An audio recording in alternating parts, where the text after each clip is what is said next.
Eita, galera! Sejam bem-vindos, boa noite. Eu sei que eu tô atrasado, estou alguns minutos atrasado aí, mas é porque eu estava terminando de preparar o material que eu preparei para vocês para essa nossa aula hoje de problemas pediátricos. Uma abordagem fitoterápica para problemas pediátricos, como é que a gente pode resolver alguns problemas com as plantas medicinais. Primeira coisa que eu quero dizer para vocês é que meu cachorro está uivando aqui do lado, então eu vou pedir para alguém trancar o cachorro no canil. Tá difícil aqui.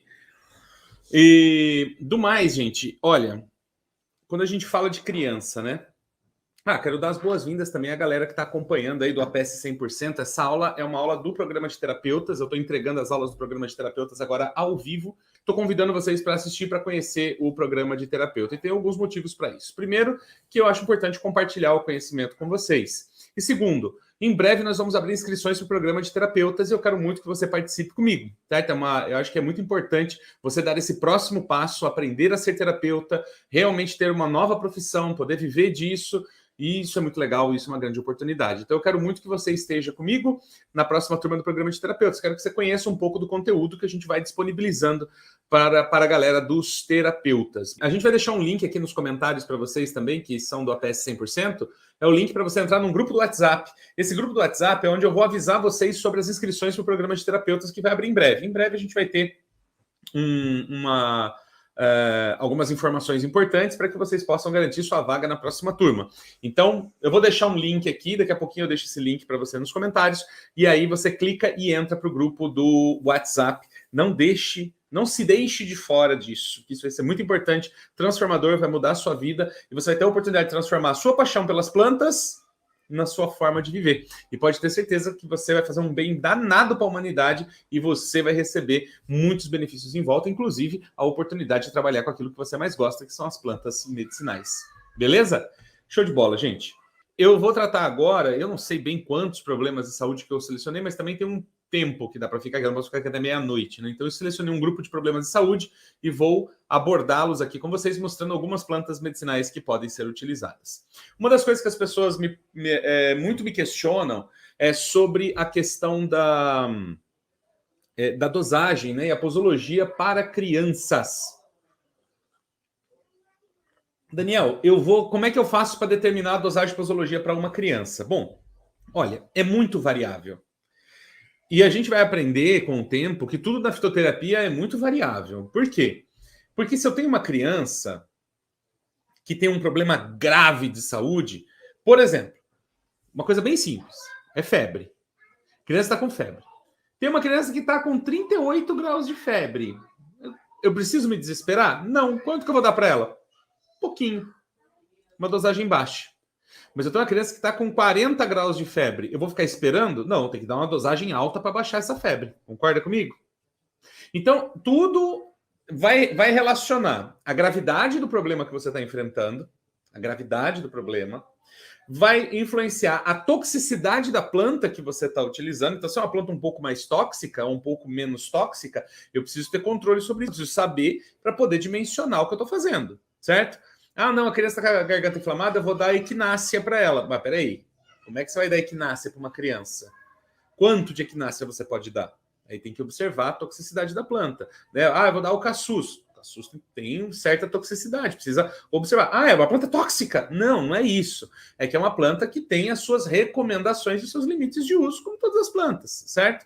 Então, é importante observar a gravidade do problema que você está tratando, o quadro da pessoa, a toxicidade da planta que você está escolhendo para fazer o tratamento, e a terceira coisa que é bem intuitivo é a idade da criança. Se eu estou tratando um bebê de colo com 2 meses, é diferente de tratar uma criança de 2 anos, que é diferente de tratar uma criança com 5 anos. Então, eu preciso moderar isso também, tá? Não tem uma receita padrão. Desculpa, não tem. Nenhum manual, nenhum guia, nenhum curso de fitoterapia vai dar para você um padrão de tratamento para criança. Como eu disse para você, é muito variável. Eu posso falar da minha experiência com criança, certo? Da minha experiência com criança. Se eu estou lidando, por exemplo, com chá, eu vou tratar uma criança com chá. Se ela é uma criança de colo, eu não vou dar uma xícara de chá para ela. Eu divido essa xícara em 4 partes. Então, se uma xícara tem mais ou menos 150 ml de água, eu vou estar dividindo isso em mais ou menos 35 ml. 35 ml, é um negocinho assim. E eu dou na chuquinha para ela, naquela mamadeirinha pequena, para ela tomar. Se é uma criança um pouquinho maior, não é uma criança de colo, é uma criança que já anda, tem 1 ano, eu posso pegar o copinho dela, esse copinho que ela usa para tomar, colocar meia xícara de chá ali e deixar ela tomar.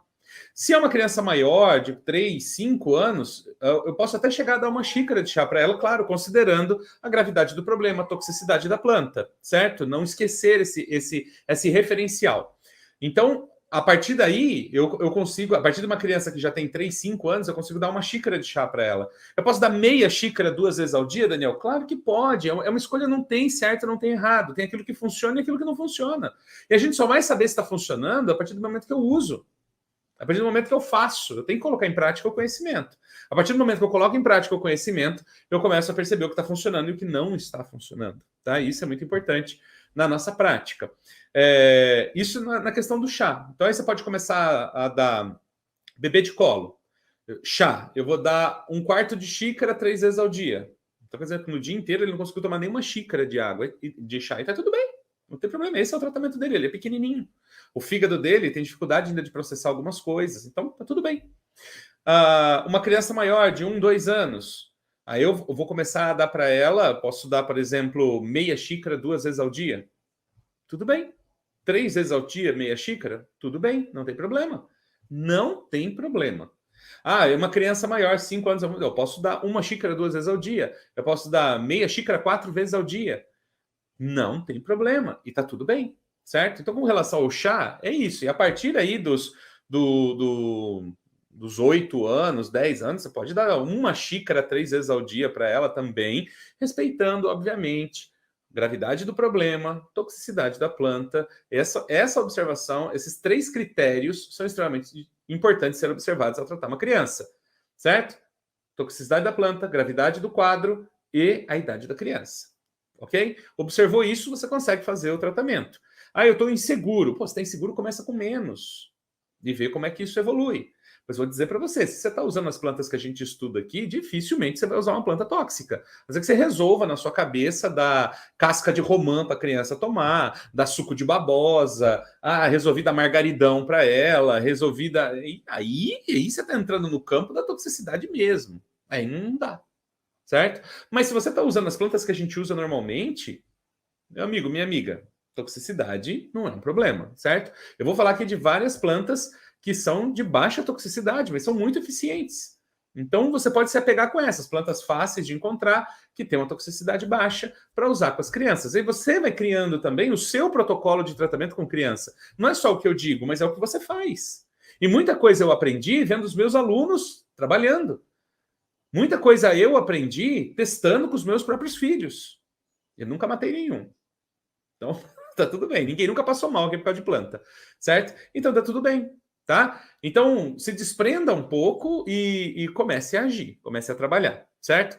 Como terapeuta, quando você recebe um cliente que traz o filho, que é uma criança e coisa e tal, você tem que ter, logicamente, critério, cuidado, responsabilidade. É uma criança. Mas se você tiver bem alinhado com esses 3 princípios, não vai ter problema nenhum. Às vezes o pai vai chegar e falar assim, meu filho está com diarreia, o médico já deu antibiótico, ele já ficou no hospital, tomou soro na veia e nada resolveu, pelo amor de Deus, me ajuda. Você vai ficar olhando a criança sangrando ali, com diarreia, vai ficar dando colherzinha de chá para ela? Dá chá para essa criança. Você precisa parar esse processo. A hora que parou o processo, porque também tem isso. Às vezes você entra numa dose de ataque. O que é a dose de ataque? É uma dose mais alta de início. Então, por exemplo, a criança está lá com uma diarreia, está com uma infecção intestinal que está braba. A criança está pálida, ela não come, ela não consegue nem tomar água, ela está com dor, ela já tomou 2, 3 sessões de antibiótico, nada resolveu. Isso é um quadro grave. Eu vou dar chazinho de camomila para ela? Não, eu vou lá, vou catar goiaba, vou fazer um chá forte de goiaba e vou fazer essa criança tomar esse chá de goiaba.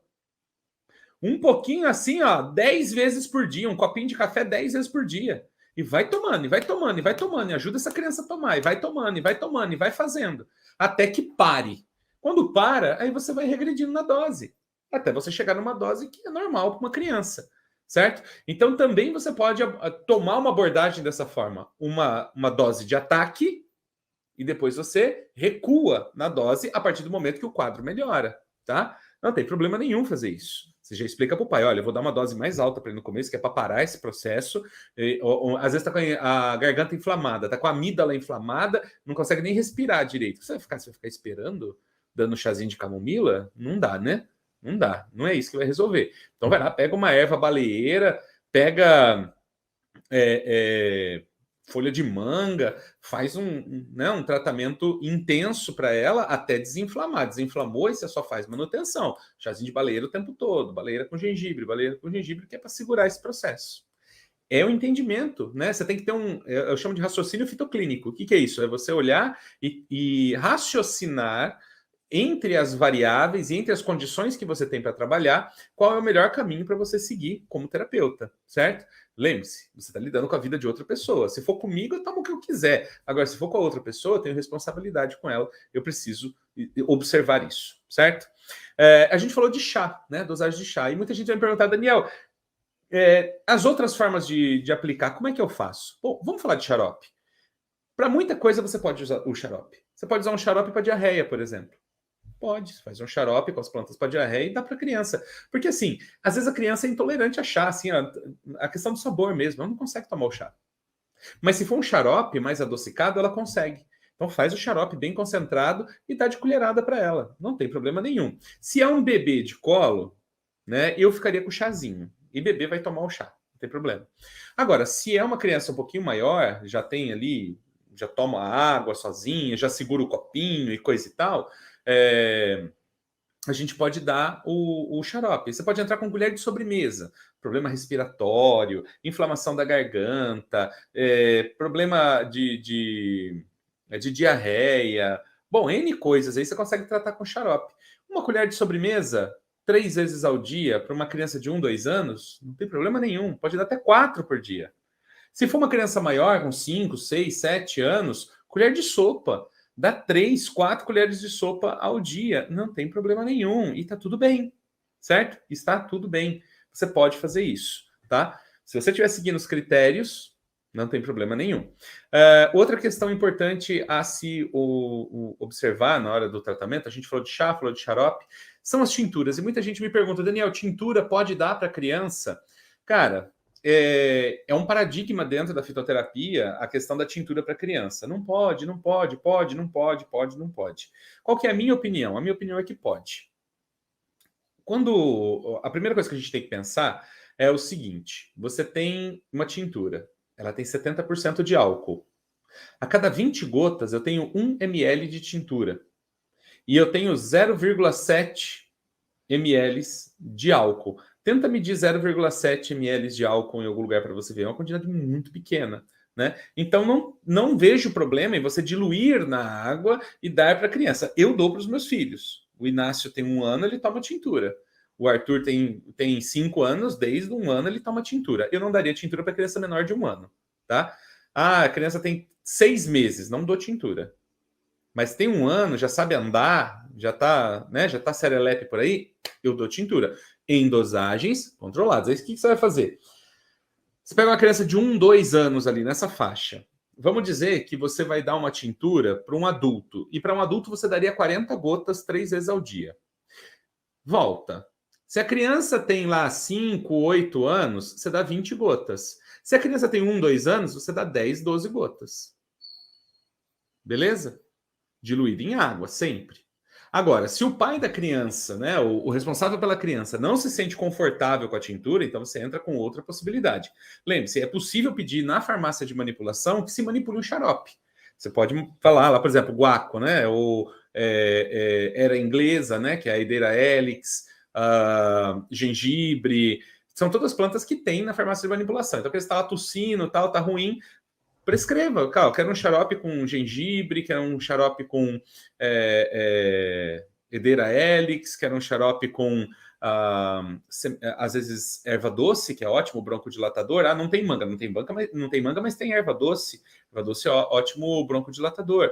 Né? Então, faz a sua prescrição, manda para a farmácia de manipulação. Se você não sabe as dosagens adequadas para o xarope, Liga na farmácia, não tem problema nenhum, gente. Você tem que ter comunicação com a sua farmácia. Inclusive, é importante que você seja amigo da farmácia que você, onde você compra as coisas. Então, liga lá na farmácia, fala: "Ô, bom dia, aqui é o fulano de tal, eu sou terapeuta, eu queria falar com o farmacêutico vai te atender. Você fala: "Ó, eu queria prescrever, eu sou terapeuta, eu queria prescrever um remédio para gripe, e eu queria, era inglesa, eu queria guaco, eu queria gengibre, eu queria anis, né?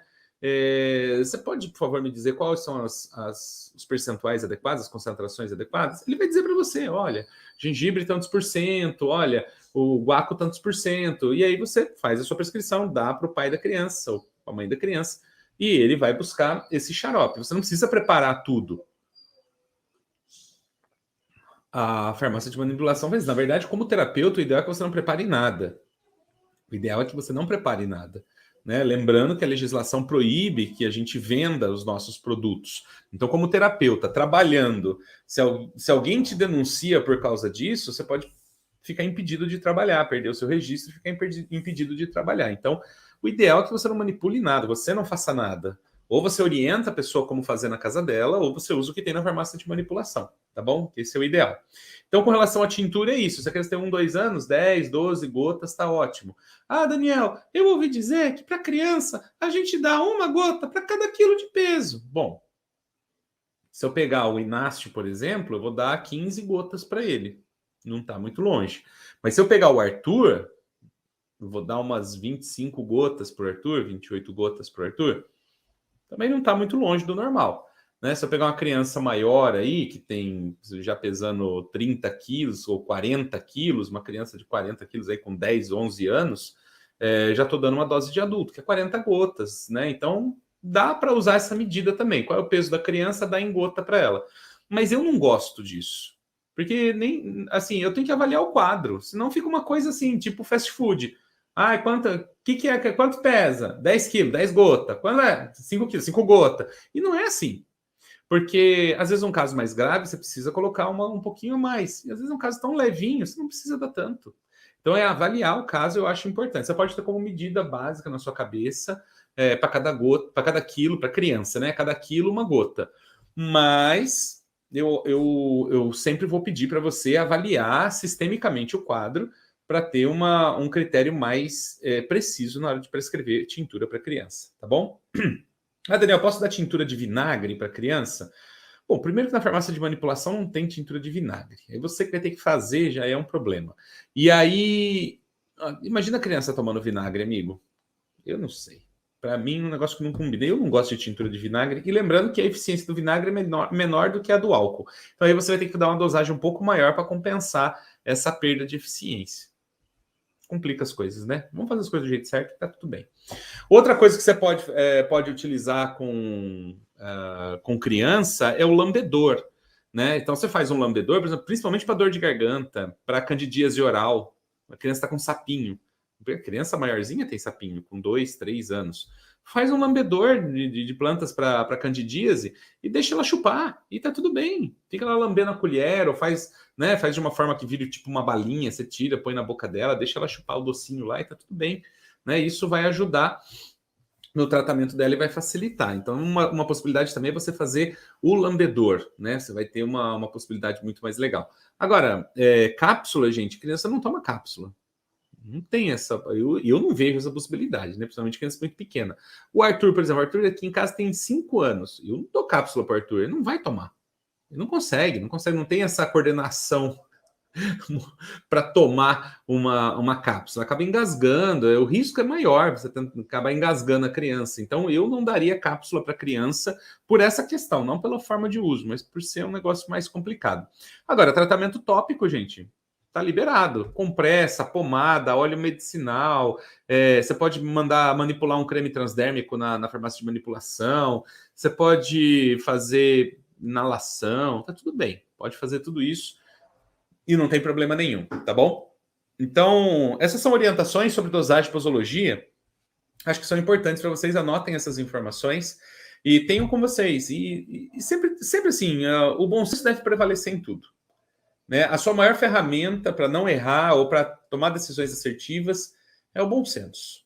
Tenha bom senso na hora de criar seus tratamentos, tenha bom senso na hora de fazer suas prescrições, para que isso não, para que você nunca tenha problemas, né? Lembrar dos 3 critérios: gravidade do caso, idade da criança, toxicidade da planta. E aí você cria o seu tratamento a partir disso. Dê sempre preferência, em caso de criança, dê sempre preferência para plantas sem toxicidade ou de baixa toxicidade, né? Porque isso é bastante importante. Crianças são seres bastante delicados, tá bom? Beleza? Então vamos lá. Eu vou mostrar para vocês, vou compartilhar a tela com vocês e vou mostrar o material que eu construí sobre tratamentos pediátricos. Como é que a gente pode fazer uma abordagem com tratamentos pediátricos? Eu trouxe algumas plantas para a gente conversar sobre elas. Vamos comigo? Então, espera aí que eu já vou compartilhar com vocês.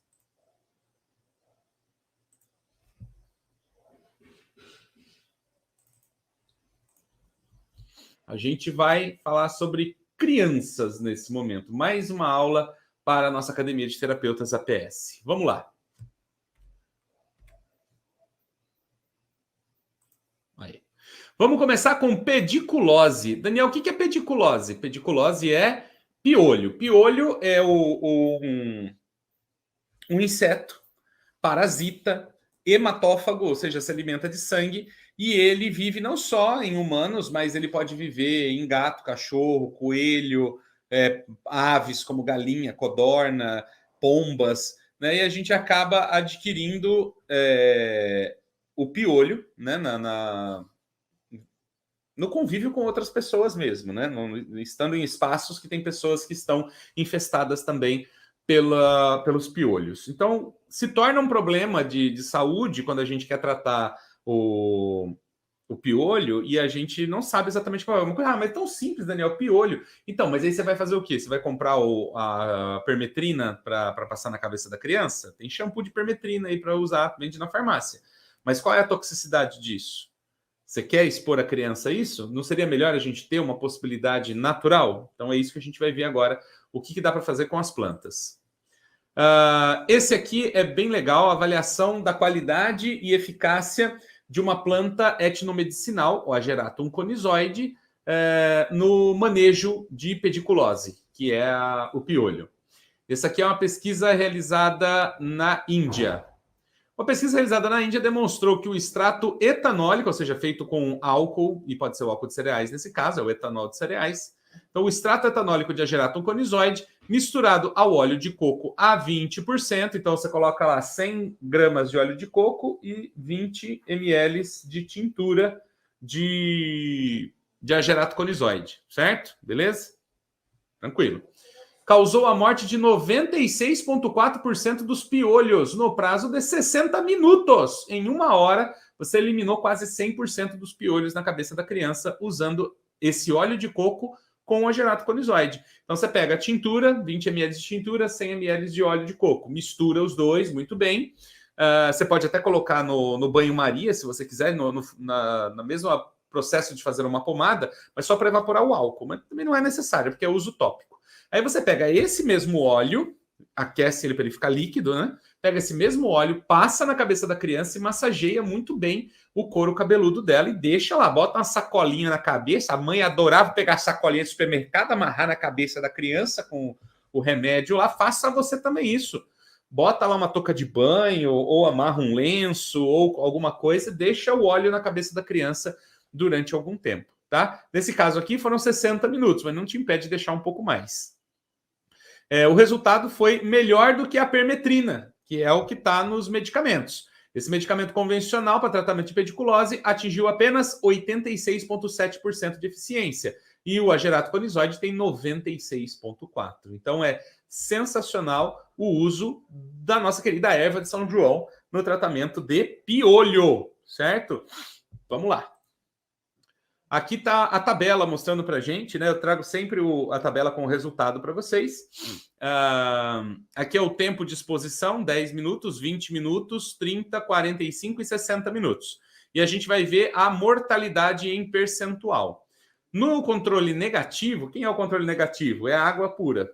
Passaram água na cabeça das crianças, né? E na verdade não é na cabeça da criança, na verdade eles fizeram isso em papel filme, não usaram a cabeça de ninguém. Eles pegaram, embeberam um papel toalha com esse óleo e colocaram os piolhos para ver o que acontecia, tá?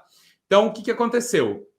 O que foi só óleo de coco, sem nada, o nível de morte foi no máximo de 13,3% com óleo de coco. Quando a gente usou a permetrina, que é um medicamento convencional, chegou a 86,7% em 1 hora. Quando eu usei o extrato de agerato conizoide, a 20%, quando chegou aqui no final, eu tinha 96,7% de morte dos piolhos, beleza? Que é para mostrar o resultado da pesquisa para vocês. Outra para piolho. Contato e toxicidade fumegante do extrato hexano, que é um solvente que eles usam. A gente usa álcool, eles usaram hexano aqui, mas dá na mesma no final. Com os botões florais, o extrato dos botões florais do Syzygium aromaticum, que é o cravo da Índia. E também os seus compostos contra pedículos humanos captis, que é o nosso piolho humano. Essa é uma pesquisa aí que foi realizada na Índia também. Então, no estudo indiano, extratos de cravo da Índia foram usados no teste de contato usando papel toalha para verificar sua letalidade contra piolhos. Na dose de 0,25 miligramas por centímetro quadrado, porque estava na folha de papel, então eles mediram por centímetro quadrado da folha de papel. Num ambiente fechado, ou seja, num pote fechado, o cravo da Índia, o extrato do cravo da Índia, foi capaz de eliminar 100% dos piolhos no prazo de 15 minutos. 15 minutos! E ele matou 100% dos piolhos, cravo da Índia. Já no teste em ambiente aberto, ou seja, com a tampa aberta, então não concentrava a parte aromática do cravo da Índia lá dentro, foram necessários 180 minutos, ou seja, 3 horas, para ter 100% de morte dos piolhos. E é aí que a gente entende o valor inestimável da sacolinha de supermercado amarrada na cabeça da criança quando a gente vai tratar piolho, certo? Então, pode fazer o mesmo processo, pega uma tintura de cravo da Índia, mistura com óleo de coco e passa na cabeça da criança também.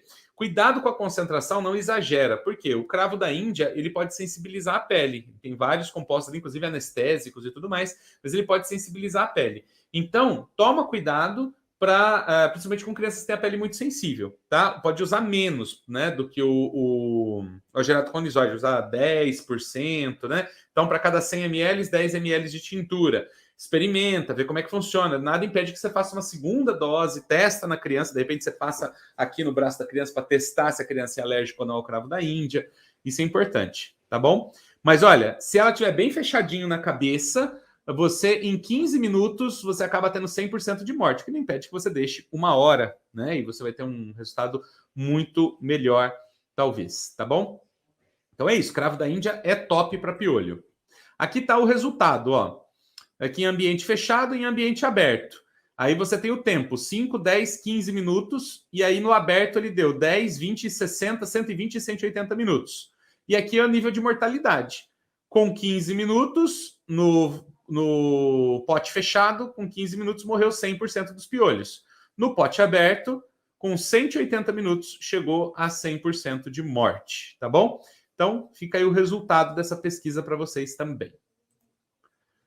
Outra, o óleo essencial de eucalipto. Aqui foi testada a toxicidade comparado, né, com a permetrina.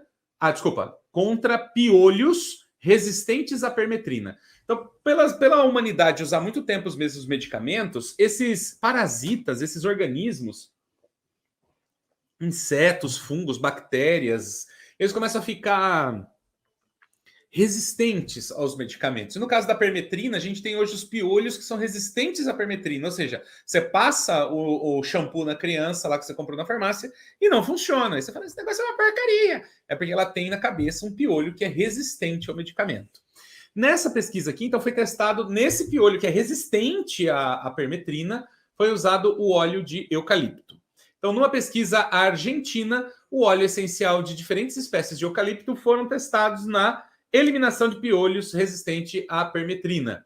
A espécie Eucalyptus globulus, que é essa mais medicinal que a gente tem, conseguiu derrubar 90% dos piolhos no prazo de 44,45 minutos.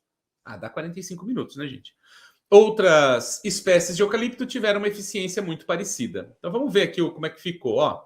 Então ele tentou o Eucalyptus sideroxylum, tentou Eucalyptus globulus, Eucalyptus globulus maideni, Eucalyptus duni e Eucalyptus guni. Então foram testadas essas 5 espécies de eucaliptos aqui. O tempo aqui foi de 50 minutos e aqui o tempo de 90 minutos. Então se a gente pegar o Eucalyptus globulus aqui, ó, em 50 minutos, ele derrubou a 27,73% dos piolhos e em... desculpa.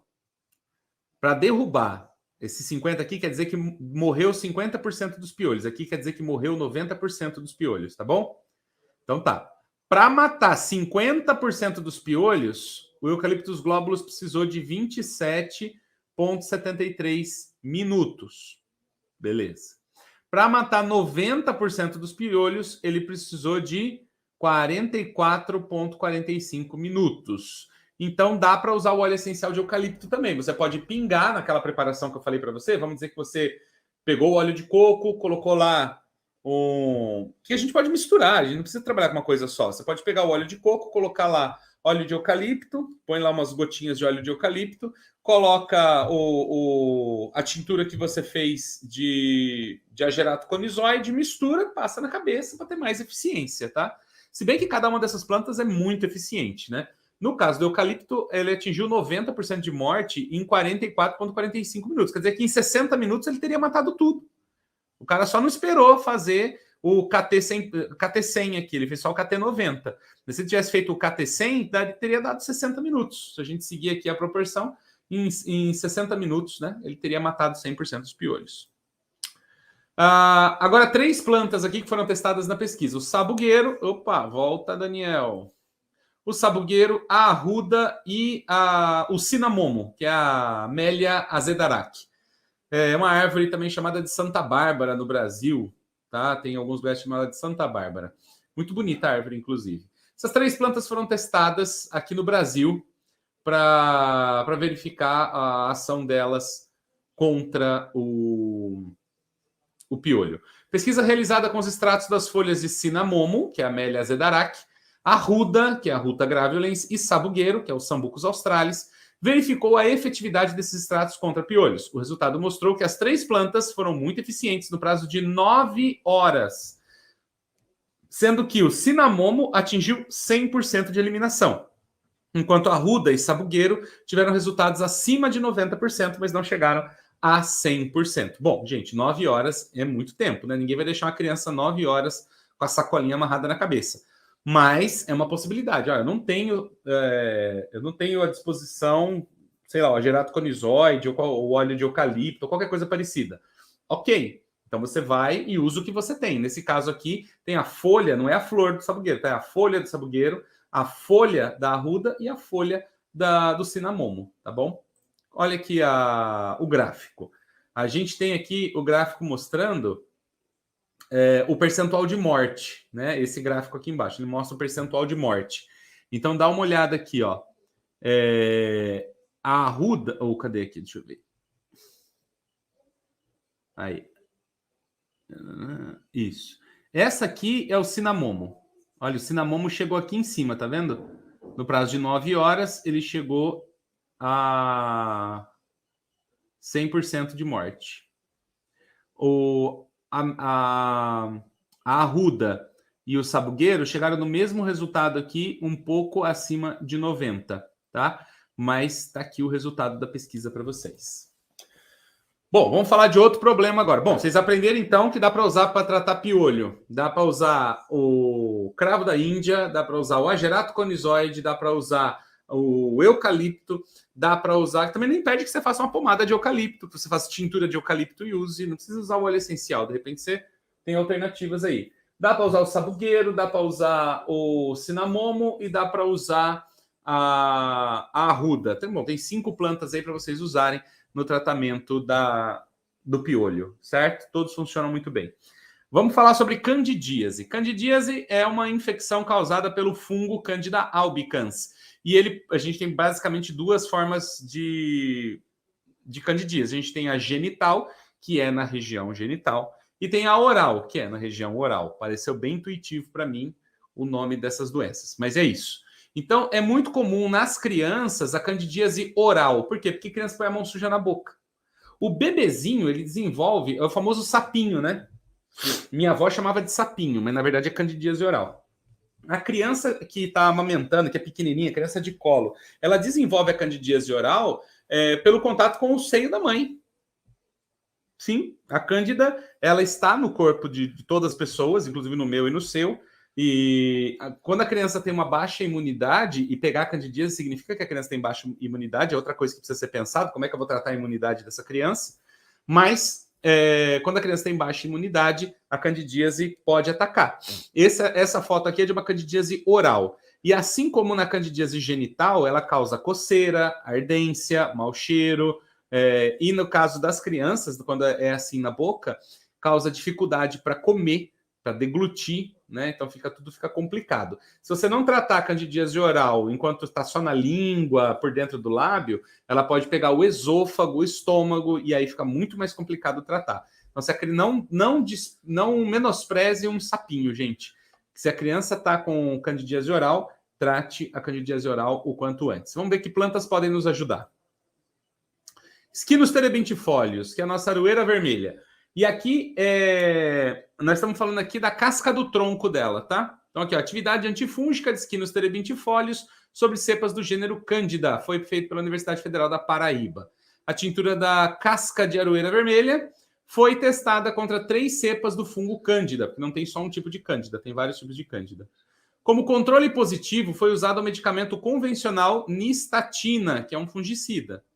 Os resultados mostraram que o extrato etanólico, ou seja, o extrato da casca feito com álcool, foi tão eficiente quanto a nistatina, que é um medicamento químico, no caso da Candida krusei, e que teve resultados muito próximos contra a Candida tropicalis e Candida albicans. Vamos ver esses resultados. Então, aqui estou com a tabela, é um exame feito in vitro, né? Então eu vejo o diâmetro da zona de inibição. O que significa isso? Ele pega uma placa e coloca gelatina na placa de vidro. Aí ele esfrega a cândida lá, e a cândida vai tomar toda aquela gelatina, vai ficar tudo tomado de cândida. Ele pega um pedacinho de papel filme, assim, papel filme não, papel toalha, e molha na tintura. E ele coloca na placa. E ele, se essa substância que ele embebeu o papelzinho, ela é fungicida, esse fungo não vai crescer ali naquela região, ele fica distante, ele cria um círculo em volta do papelzinho onde não cresce o fungo. Então a gente olha qual é o tamanho do aro, a zona de inibição, qual que é o aro que eu criei ali. Quanto maior o aro, mais potente é a ação do medicamento fitoterápico que eu estou testando, beleza? A gente considera uma boa ação acima de 12. Se eu tenho lá acima de 10, 12, eu sei que tem uma boa ação. Menos do que isso é uma ação um pouco mais fraca, tá? Vamos ver qual foi o resultado aqui.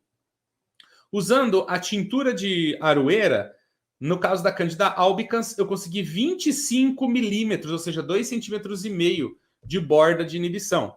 No caso da Candida tropicalis, 25,3 e na Candida brucei, 26,6. Valores muito parecidos e ótimos valores aqui. E se eu olhar a nistatina, né, o uso da nistatina, ela causou uma inibição de 33,32 na Candida albicans, é um pouquinho melhor do que a tintura de aroeira, mas não quer dizer que a tintura de aroeira seja ruim, ela é muito boa nesse caso, é um resultado muito próximo. Aqui é mais próximo ainda em Candida tropicalis, deu 29,32, e aqui foi, no caso da Candida krusei, foi pior o resultado da nistatina do que do extrato da casca da aroeira, certo? Ficou 25,32 contra 26,66. Então, sim, a casca de aroeira é excepcional no tratamento da candidíase oral ou genital, tá? A criança também tem candidíase genital, porque senta em qualquer lugar, brinca e põe a mão na perereca, põe a mão no biluzinho e acaba saindo com a candidíase infestando também a região genital, tá bom? Então, pode fazer, no caso das crianças, você pode fazer o banho de assento, se for genital. E se for oral, Daniel, como é que eu vou fazer? Se for oral, você vai fazer bochecho. Se a criança é maiorzinha, por exemplo, o Arthur faz bochecho.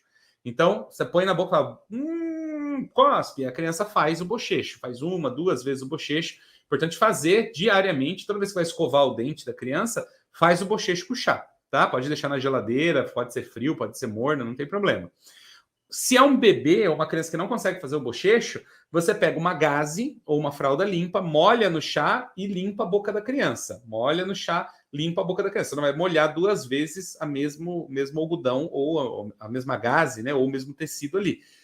Molhou, embebeu, limpa a boca da criança, muda, limpa a boca da criança, muda, limpa a boca da criança, e isso vai progressivamente eliminando o fungo, tá?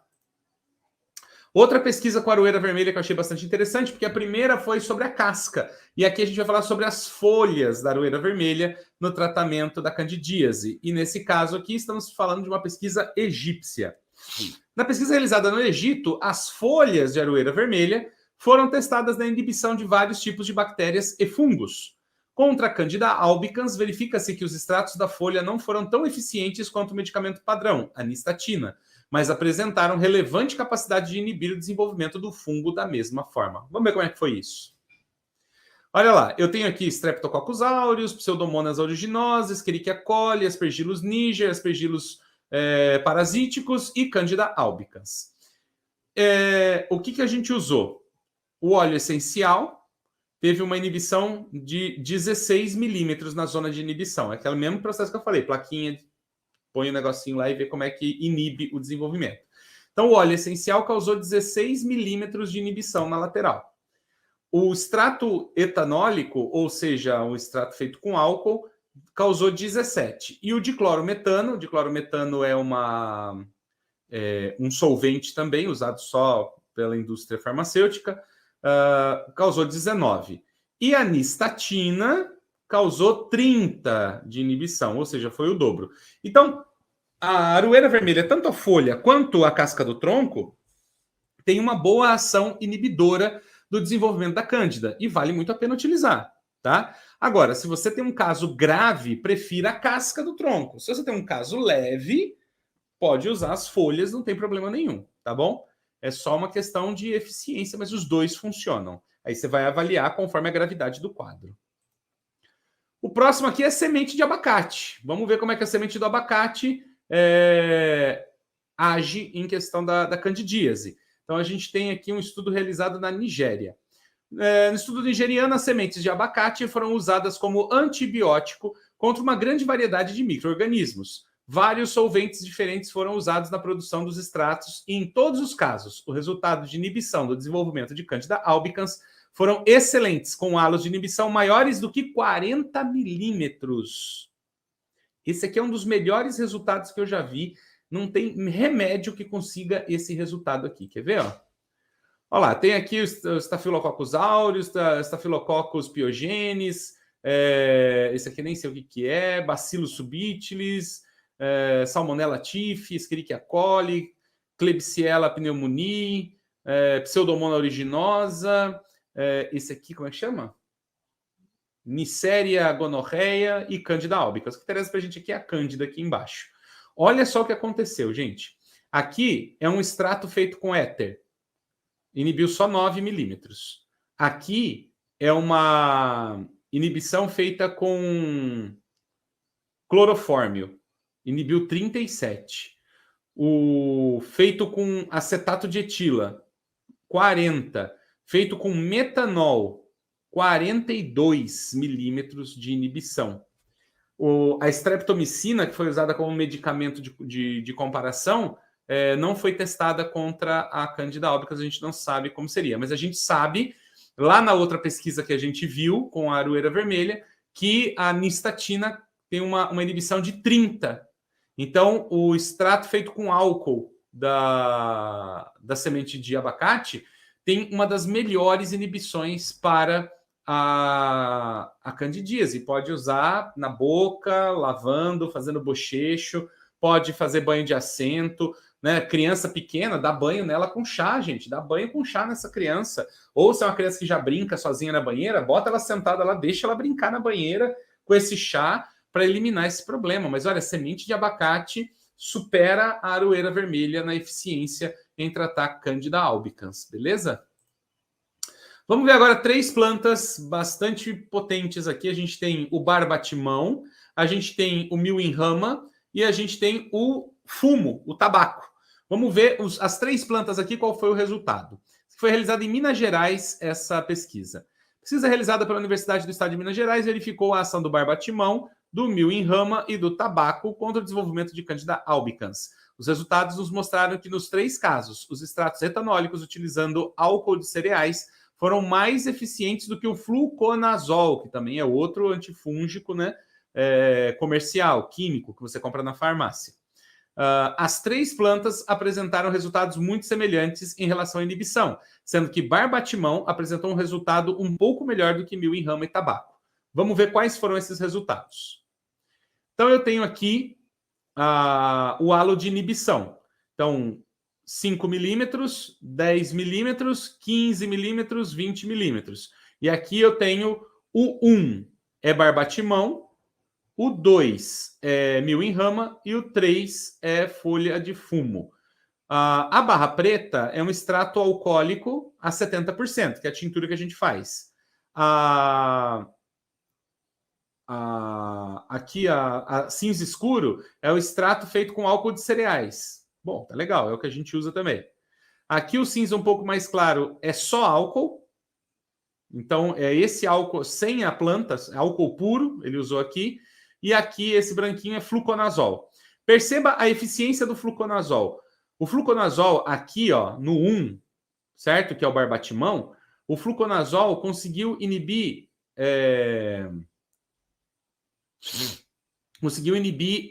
5 milímetros. O barbatimão chegou a uns 12 milímetros, ou seja, mais do que o dobro do que o fluconazol. Aqui no caso do mil-em-rama, fluconazol também ficou aqui embaixo. E o nosso mil-em-rama também chegou perto de provavelmente 10 milímetros aqui de inibição. E o 3, que é a folha de fumo, também pareou com o resultado do mil-em-rama, certo? Mas o barbatimão um pouquinho melhor do que os outros 2. Não é tão bom quanto a semente de abacate, não é tão bom quanto a casca do tronco da aroeira vermelha. Mas são 3 opções também para se usar melhor do que fluconazol. Fica aí tomando fluconazol, passando pomada de fluconazol. E não resolve. Porque olha a eficiência do fluconazol, é pífia. Quando você pega uma planta dessa que nem é a top, ela já tem mais do que o dobro de ação do que o fluconazol. Então não tem por que usar outro medicamento, certo? E recomendar às pessoas o modo de usar é bastante importante, para que as pessoas também na casa delas façam da maneira correta. Nós, como terapeutas, temos que também ter atenção para que as pessoas possam ter um resultado adequado. Então, orientar a pessoa em como fazer o banho de assento, como fazer o chá, como fazer as coisas, o bochecho, é bastante importante. Até no caso do piolho, tá? Ensinar as pessoas a fazer. O outro aqui também são 2 plantas contra a Candida albicans, que é o cravo da Índia e a romã. Vamos ver o que a gente tem aqui. Essa pesquisa foi realizada no Irã. Então, nesse estudo realizado no Irã, extratos preparados com casca de romã e com os botões florais secos do cravo da Índia foram testados em comparação com a nistatina contra o desenvolvimento de Candida albicans. Os resultados mostraram que os extratos de cravo da Índia foram mais eficientes que a nistatina, e a casca de romã teve um resultado menor, mas ainda muito significativo no controle do desenvolvimento de Candida albicans. Vamos ver quanto foi isso? Olha lá. Eu tenho aqui o cisigio aromático, que é o cravo da Índia, eu tenho a Punica granatum, que é a romã, e eu tenho a nistatina. Então, aqui eu tenho a cândida tirada de pessoas, foi colhida em pacientes no hospital e foi usada essa cândida que estava nas pessoas. Essa aqui é uma cândida que ela é cultivada em laboratório para testes. Então, elas são... ele queria testar se tinha diferença entre uma cepa que foi cultivada em laboratório ou uma cepa que foi realmente tirada de seres humanos que estavam com candidíase. Qual foi o resultado? Foi muito parecido o resultado dos 2. No caso da nistatina, o resultado dela foi 28,5 praticamente de inibição, certo? Aqui a gente está falando de disco de... né, o disco de inibição. 28,5, né, 28 milímetros e meio de inibição. O cravo da Índia teve 29,5, mais de 29,5 de inibição. Então, o cravo da Índia é melhor do que nistatina, tá? E a romã teve 17,2 aqui quase de inibição, o que não é um resultado ruim, tá? É um resultado muito bom, 17,2 é um resultado muito bom, é melhor do que fluconazol já, tá? Então, a única observação é cuidado com o cravo da Índia. Faça chá de cravo da Índia na hora de fazer o banho de assento, por exemplo. Por quê? O óleo essencial de cravo da Índia é bastante forte, e aí a gente pode ter irritação da mucosa quando você vai fazer na região genital. Então tem que tomar muito cuidado. Na boca também. Se eu uso óleo essencial de cravo na boca, pelo amor de Deus, eu posso causar uma irritação da mucosa. Então o que eu faço? Eu faço chá de cravo da Índia, faço bochecho ou passo o pano embebido no chá para limpar, certo? E a romã com menos problema com a questão disso, tá? A gente só não pode tomar o chá da casca da romã em grandes doses, mas a gente pode fazer o banho de assento e fazer o bochecho sem problema nenhum, tá bom? Então, só observar essas questões, mas tá aí um tratamento fantástico também. Bom, eu escolhi esse tema aqui. Bom, vocês viram quantas plantas a gente tem para tratar candidíase, né? E criança tem candidíase. Então tem que. O Arthur teve uma vez um surto de candidíase genital e foi feio, viu? Pegou na virilha, pegou toda a região genital dele, pegou as coxas, foi bem, bem sério. E a gente fez o tratamento com plantas medicinais, resolveu. Não vou dizer que foi fácil, foram 10 dias de tratamento para eliminar a candidíase dele. Mas foi bem sucedido o tratamento, tá? Então, tratamento de candidíase talvez não seja uma coisa que você vai falar assim, mãe, faz um bochecho e resolve. Não é assim. É uma semana, 10 dias de tratamento para ter zerado. E sempre tomar cuidado, quando a gente está falando aqui de candidíase, gente, sempre tomar cuidado com a questão de que se eu não eliminar 100% do fungo, ele vai voltar. Então é importante eu sempre recomendar para as pessoas fazerem o período todo de tratamento. Mas melhorou, eu vou parar. De repente o fungo se reduziu a colônias tão pequenas que a gente não consegue ver. Aí você para o tratamento, volta a infecção. Aí fala, a planta não funcionou. Não, na verdade a pessoa não usou o tempo adequado, tá? Isso é muito importante observar. Então vamos lá, nascimento de dentes. Olha, ai meu Deus do céu, que sofrimento que é nascimento de dente, né? A criança chega ao limiar da loucura porque dói, incomoda, coça, a criança não consegue comer direito, a criança chora, ela não dorme, ela tem febre, tem diarreia. Meu Deus do céu, amado. E tudo por conta dessa inflamação que é fogo, gente. Você imagina um dente rasgando a sua gengiva? Não é um negócio que ninguém quer na vida, né? Mas a criança precisa passar por isso e a gente vai ter que ajudar. Quando o dente está nascendo, o que a gente tem? A gente tem uma inflamação da mucosa. A gengiva está inflamada, isso que está doendo. Então, a gengiva está inflamada, quando começa a rasgar, a gente tem uma inflamação ali, porque está tendo uma lesão naquela região. Então, eu tenho que usar plantas que são anti-inflamatórias para a mucosa. E eu consigo um resultado muito bom, certo? Como é que eu uso normalmente? Normalmente eu faço extrato glicólico. Eu escolho as plantas, faço extrato glicólico e aí vai passando com a gaze na boca da criança. Às vezes molha, se a criança chupa a chupeta, molha a chupeta, passa com a chupeta e coisa e tal. Ou lava muito bem a mão, pega o dedo muito bem lavado para não contaminar a boca da criança e passa na gengiva dela. Isso ajuda muito, né? Lógico, eu não posso usar grandes doses de extrato glicólico que vai causar diarreia. Mas eu consigo utilizar o extrato glicólico passando topicamente na gengiva. Eu falo, esqueço de respirar e eu fico com sono. Desculpa, gente. Vamos lá. Então vamos ver o que a gente pode usar no nascimento de dentes. Primeira coisa é camomila. Olha só. Essa pesquisa aqui é o uso da camomila, então, num tratamento oral de mucosite, que é a inflamação da mucosa da boca. Tem tudo a ver com o que a gente quer. Em pacientes que estão passando pelo transplante, pacientes de câncer, que passaram por um transplante de células-tronco. E aí elas acabam desenvolvendo essa mucosite oral. Então, vamos ver o que dá para fazer. Esse aqui foi desenvolvido na Universidade de São Paulo, a USP. Nessa pesquisa realizada com pacientes oncológicos que sofrem de mucosite oral em virtude do tratamento com transplante de célula-tronco hematopoética, nesse caso há uma inflamação geral da mucosa da boca, causando severo desconforto ao paciente. A aplicação de um enxaguante bucal, gente, é como se fosse um chá bem diluído.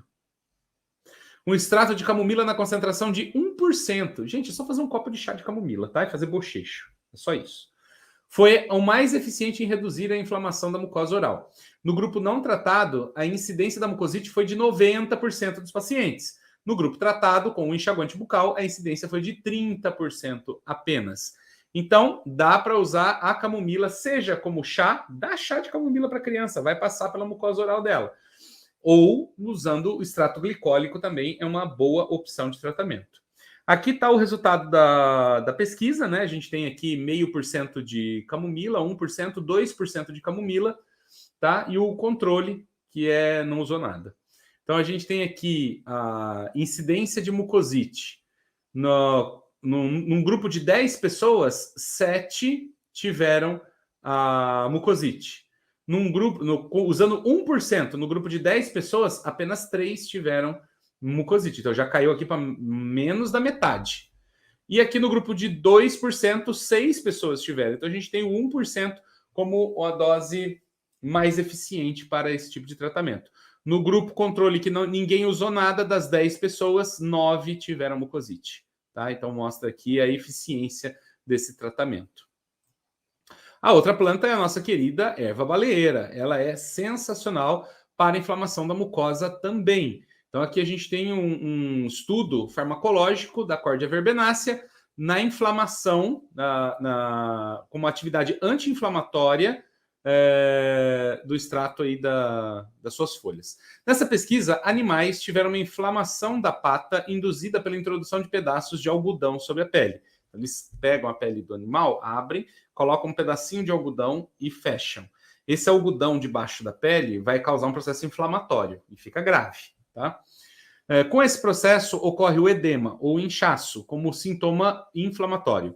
Nos ratos não tratados, o edema atingiu 70% de aumento do volume da pata. Quer dizer, a patinha dele está aqui, ela ficou 70% maior por causa do inchaço, certo?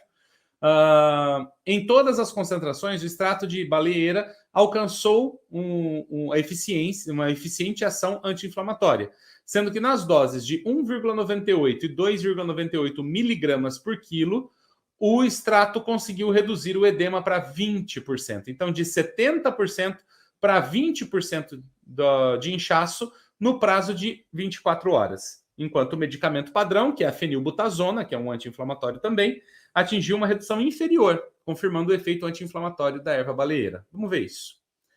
É um gráfico meio complicado, porque tem vários fatores aqui.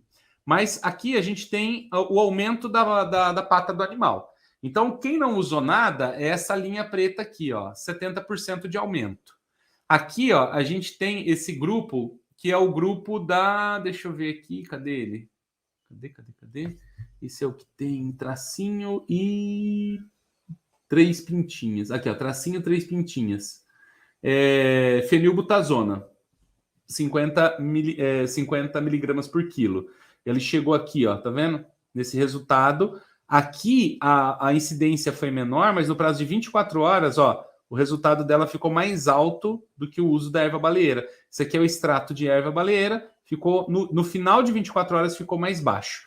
Durante o processo, a fenilbutazona ela não deixou aumentar a gravidade do negócio, mas o resultado final foi menor do que o da erva baleeira. A erva baleeira deixou, mas a gente pode considerar praticamente o mesmo resultado que a fenilbutazona, certo? Isso aqui é muito massa. Então, se ela funciona nesse tipo de inflamação, funciona em qualquer tipo de inflamação. Você pode dar o chá para o bebê, e não tem problema nenhum dar chá de baleeira para o bebê, ou você pode fazer o extrato glicólico, passar na região também afetada, ou pode lavar a boca dele com o chá, tá bom? Cólicas infantis. Aqui é o tormento da vida de quem quer ter um filho. A pessoa já começa a pensar na hora que a criança vai ter cólica. E é complicado, gente. Quando a criança começa a chorar com cólica, parece que não existe mais nada a fazer no mundo se não esperar passar. Mas a gente tem possibilidades. As cólicas infantis normalmente estão associadas com gases intestinais. E esses gases intestinais, eles acontecem não só, sei lá, porque a criança comeu alguma coisa que não devia, não, a mãe comeu alguma coisa que não devia, coisa e tal, mas porque a criança tem um problema de microbiota intestinal. A microbiota não está pronta na criança ainda, né? Aquelas bactérias que ficam no intestino da criança, obrigado, Diego. Aquelas bactérias que ficam no intestino do ser humano, que formam a microbiota intestinal, na criança, essa microbiota não está pronta ainda. E aí a fermentação do leite dentro do intestino começa a produzir gases, e esses gases causam inchaço abdominal, causam dor abdominal, e a criança chora. Né? É que nem quando você está empachado com gases, a barriga está distendida, e você está até com dor, né? Começa a dar dor, começa a dar cólica por causa do acúmulo de gases. Acabei de ganhar um café do Diego aqui. Então, o que a gente tem que fazer é pensar tanto na questão da microbiota intestinal, e aí tem possibilidades. Você pode fazer chama gota sublingual. Você vai na farmácia de manipulação, você tem que saber qual que é o lactobacilo que precisa ser usado. Tem mais de 20, na verdade, mais de 40 lactobacilos que você poderia usar. Mas se você solicita lá, gota sublingual. Então, você pinga uma gotinha, a criança abre a boca, você pinga uma gotinha debaixo da língua dela, e isso vai completar a microbiota intestinal dela. E só repor os lactobacilos, né, da microbiota, já muda a cólica da criança. Mas claro que a gente pode usar plantas também para isso. Vamos dar uma olhada. Olha só, eficácia de um extrato padronizado de camomila e Melissa officinalis, e também do Lactobacillus acidófilos na cólica infantil. Um estudo feito com as crianças mesmo, estudo randomizado feito com crianças, um estudo italiano. Então eles usaram junto camomila com Melissa officinalis e deram para as crianças. Então, ó, nessa pesquisa italiana, um composto preparado com camomila e erva cidreira verdadeira, em associação com lactobacillus acidófilos. Então, eles deram as plantas mais lactobacilos. Isso causou uma redução significativa nas cólicas infantis, com impacto direto no tempo de choro diário das crianças acompanhadas. Eles acompanham quanto tempo a criança chora por dia. Entendeu? Então, a criança está chorando muito é porque está com cólica. E aí, quando deu a camomila com erva cidreira, as crianças choraram menos. Claro que também tem um efeito calmante aí, visto que camomila e erva cidreira são ansiolíticos. Mas tem um efeito intestinal também, tá? De modo geral, o uso da combinação de plantas com o lactobacilo reduziu o tempo de choro diário de 166 minutos, quase 3 horas por dia chorando. De 166 minutos, na média, para 53 minutos, menos de 1 hora. Ou seja, caiu para menos de 1/3 o tempo de choro diário, né? Isso é um resultado muito melhor do que a simeticona. O que é simeticona, Daniel? É Luftal, certo? Melhor do que Luftal. Vamos dar uma olhada aqui, ó. Duração do tempo de choro, tá? Então eu tenho o grupo A, grupo B e grupo C. O grupo A, ele foi tratado com Melissa officinalis, camomila e lactobacillus acidófilos. O grupo B foi tratado com lactobacillus reuteri, só lactobacilo. E o grupo C foi tratado com simeticona, que é o Luftal. Então vamos lá. Medido em 7 dias, 14 dias, 21 dias e 28 dias. Como é que mudou? O grupo A que usou as plantas mais o lactobacillus acidófilos. Então saiu de 166 minutos, caiu em 1 semana para 123, em 2 semanas para 78 minutos, em 4 semanas caiu para 53 minutos de choro. Muito massa, né? O grupo B, que usou só lactobacillus reuteri, de 177 minutos, caiu para 140, caiu para 92, caiu para 62. Resultado muito parecido. E aqui só usou o lactobacilo. E no grupo C, a gente tem de 188, caiu para 160, caiu para 127 e foi para 96. 1h30 de choro aqui, hein? 1h30 de choro, mais de 1h30 de choro aqui dessas crianças com o Luftal.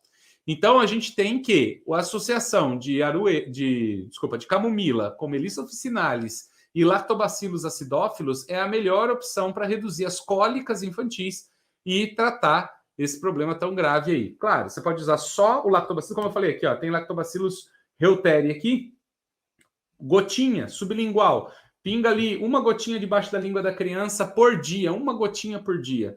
E ela vai ter o resultado, tá bom? É 1 bilhão de lactobacilos por gota. Você pede para calcular assim. Você fala, eu quero gota sublingual, quero lactobacillus reuteri na dosagem de 1 bilhão por gota. E aí o cara monta isso para você. E aí cada vez que você pingar uma gotinha debaixo da língua da criança, é 1 bilhão de lactobacilos que você está colocando dentro dela. Beleza? Então vamos lá, vamos para a próxima. Aqui, ó, interessante também ver o gráfico de evolução, né? O grupo A é esse aqui, né? É o grupo que usou as plantas mais lactobacilos acidófilos. Então a gente vê o tempo de choro caindo aqui no gráfico. O grupo B, que é esse aqui, é o grupo que usou só o lactobacillus reuteri. Também você vê caindo aqui no gráfico. E o grupo C, que usou o Luftal, você vê aqui caindo também no gráfico. E você vê o resultado final aqui em 28 dias, quanto cada um estava chorando aí, tá? Muito massa. Eficácia do chá herbal preparado para cólica infantil. Esse aqui foi um trabalho realizado em Israel. Então, crianças entre 2 e 8 meses que apresentavam cólicas infantis foram tratadas com preparado solúvel instantâneo que continha camomila, funcho, erva cidreira verdadeira, alcaçuz e verbena. Então, não era uma planta só, era esse conjunto de plantas aqui. Tudo isso tem na farmácia de manipulação, tá? Tudo isso tem na farmácia de manipulação. E aí foi usado para avaliar se a melhora no quadro no tratamento de 7 dias. Houve um grupo placebo para comparação, que é aquele grupo que só tomou água. O resultado mostrou que no uso da preparação de ervas, houve uma melhora significativa na intensidade do problema em comparação com o placebo. Ó, que legal. Ainda, no grupo que usou as plantas, 57% das crianças deixaram de apresentar cólicas. Não tinha mais cólica. Enquanto no grupo placebo, apenas 26 tiveram eliminação do problema. Vamos ver isso então acontecer? Então vamos lembrar, aqui foi usado camomila, funcho, erva cidreira verdadeira, alcaçuz e verbena. Para mim, o alcaçuz, ele é um pouco contraditório aqui. Eu não colocaria alcaçuz na combinação para criança, tá? Eu não colocaria. Por quê? Porque eu acho que é uma planta que entra naquele campo lá da toxicidade e tudo mais. Não é que seja tóxico, mas ele não é o ideal para criança. Eu não usaria alcaçuz. Eu faria essa mesma aqui, colocaria camomila, funcho, erva cidreira verdadeira e verbena. Mas não colocaria alcaçuz. Sugestão minha, tá? Tudo isso tem na farmácia de manipulação. Isso aqui foi feito um chá solúvel. É um pozinho, porque você faz o chá, seca a água do chá, fica o restinho no fundo, aquele restinho é solúvel. Aí você põe na água, mistura e vira o chazinho. Mas não precisa, você pode fazer o chá, tá bom, gente? Isso aí é só porque é feito no hospital e coisa e tal, então eles fazem coisas mais práticas. Mas em casa dá para fazer o chá do mesmo jeito, sem problema nenhum, ou pode manipular também. Dependendo da farmácia de manipulação, eles fazem o preparado solúvel. Você pede extrato solúvel, você escreve lá, extrato solúvel de tal planta, e eles preparam o extrato solúvel para você. Vem no envelope, um extratinho solúvel. Vamos lá. Olha só. Número de tomadas de chá ao dia. Então, a gente teve aqui 1,8 na média, né? O pessoal que tomou chá, 33 crianças no grupo do chá, mais ou menos 1,8 xícaras, 2 xícaras de chá por dia as crianças tomaram. E aqui no placebo, tomaram 1,5 xícaras, mais ou menos, de nada, de água. A quantidade de chá que eles estavam tomando, ml que eles tomavam por dia, não é xícara, tá, gente? São tomadas. Eles estavam tomando por dia aqui, ó, 32,3 ml de chá. Viu que é pouquinho, né? Porque bebê de colo. E aqui estava tomando 37 de qualquer outra coisa. A melhora na cólica. Aqui foi 1,7 e aqui 0,7. Então, a melhora aqui muito significativa, muito mais do que aqui, certo? Isso aqui é um nível de melhora. E aqui o número de crianças que tiveram a cólica eliminada, de 33, 19 tiveram a cólica eliminada, 57%. E aqui no placebo, somente 9 tiveram a cólica eliminada, ou seja, 26%, tá? Número de acordadas à noite, né? Criança que acorda chorando à noite. Aqui no grupo que tomou o chá, 1,9 na média por dia, as crianças acordavam 1,9 vezes. e no grupo placebo, 2,2 vezes acordavam à noite. Não é grande a diferença, mas tem uma diferencinha aí. Mas esse resultado aqui é que é o top para gente. 19 crianças, 57% das crianças deixaram de ter cólica e aqui só 26%, tá bom? Vamos falar agora de agitação infantil. O que é agitação infantil, Daniel? Seu filho não quer dormir. 2 horas da manhã, sua criança acordou, tá na sala, ligou a Netflix, tá vendo Game of Thrones, você não sabe como ela fez isso. Aí você fala, criança, pelo amor de Deus, vai dormir. Ela tá agitada, ela quer brincar, ela quer correr, ela quer pular, ela quer se animar, ela quer se divertir. Ela não deixa você dormir, não deixa você trabalhar no home office. Essa criança tá deixando a pessoa louca. E isso é agitação infantil. Como é que a gente pode melhorar o sono dessas crianças e acalmá-las também durante o dia? Vamos ver alternativas para isso? Primeiro, a gente vai usar a semente de coentro. Então eu tenho aqui atividade hipnótica e sedativa. Gente, hipnótico não é de hipnose, tá? Só para deixar claro para quem não sabe, uma droga hipnótica é aquela que induz o sono. Não é para fazer a criança imitar um macaco, ou comer um dente de alho e dizer que é chocolate branco. Não. Ou esquecer o número 3. Não, não é isso. Hipnótico é aquilo que induz o sono, tá? Então aqui é a atividade hipnótica sedativa dos extratos e do óleo essencial das sementes de coentro, tá? Uma pesquisa realizada no Irã. Testados com animais, os extratos aquosos, que é feito só com água, e hidroalcoólicos, que é feito com álcool 70, das sementes de coentro foram usados num teste de prolongamento do sono induzido por pentabarbital. O pentabarbital faz dormir. Então você pega o animalzinho tá lá acordadinho. Dá o pentabarbital, dá 10 minutos, o bicho dormiu. Ele vai dormir um tempo. Então eles pegam um grupo e ficam olhando quanto tempo esse grupo dorme. O outro grupo, eles dão o extrato e ficam vendo quanto tempo esse grupo dorme. E aí você tem um prolongamento desse sono, tá? Então, foi o sono induzido por pentabarbital.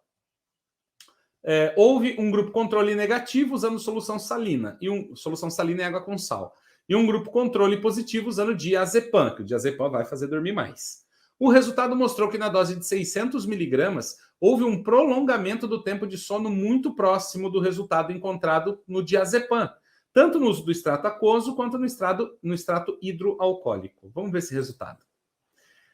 Duração do sono em minutos, tá? Então essa aqui é a coluna, de 0 até 250 minutos de sono.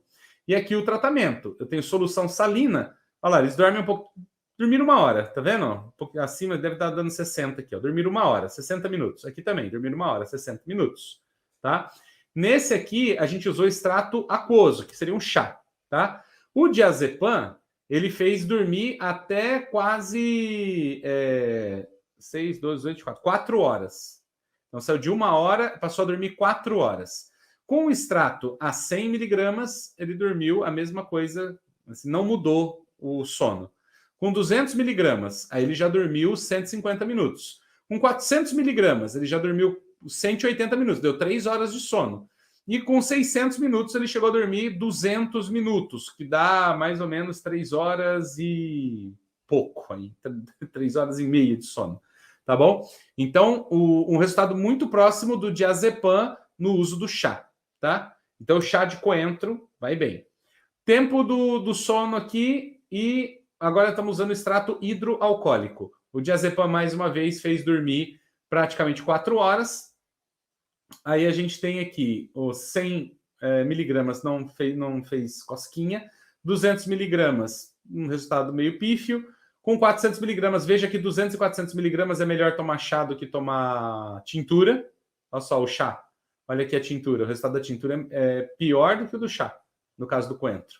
E aí, com 600 miligramas, tivemos o mesmo resultado, mais de 3 horas de sono usando o coentro. Então, um resultado também próximo do diazepam e que mostra para a gente que a semente de coentro é muito efetiva no tratamento da agitação infantil. Se você me perguntar sobre a toxicidade do coentro, não se preocupe. O coentro é completamente seguro, inclusive para crianças. A única coisa que a gente tem que observar é a dose que a gente usa, tá? Bebezinho, criança, e aí tudo isso vai ajudando a compor o tratamento. Essas observações ajudam a compor o tratamento, tá bom?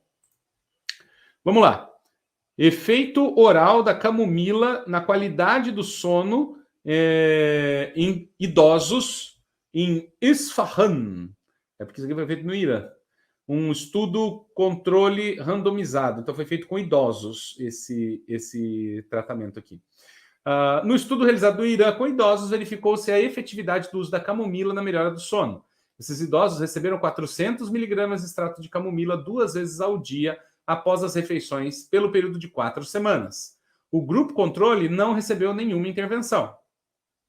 A melhora do sono dos idosos tratados foi significativa em comparação ao grupo não tratado. Queria dizer, gente, que dá para fazer xarope, tá? Você pode fazer xarope para criança. Pede na farmácia de manipulação, xarope de camomila e xarope de...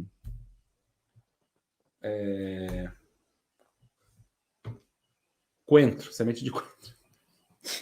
Eles têm os extratos lá, eles podem fazer o xarope, tá? É uma alternativa legal. Então, vamos lá.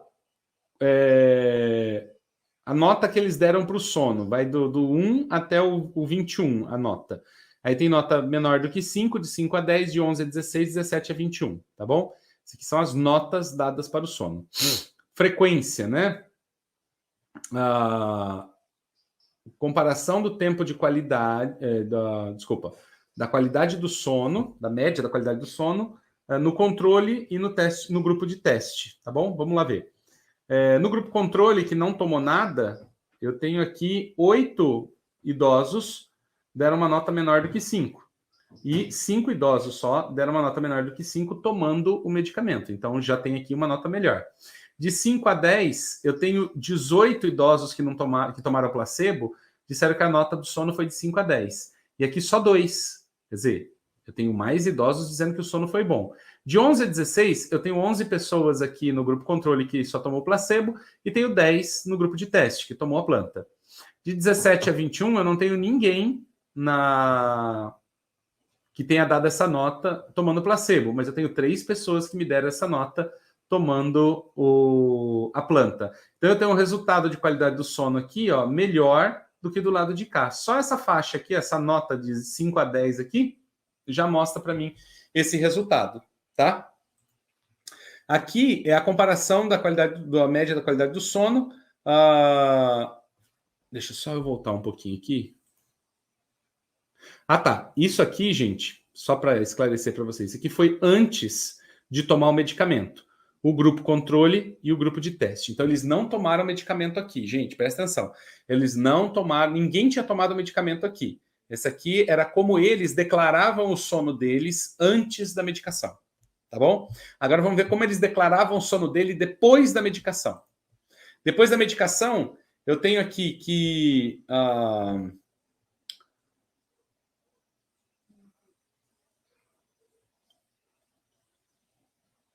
21 com nota menor do que 5, 15 com nota menor do que entre 5 e 10 e 4 com notas... Eu acho que eu troquei os dois, gente.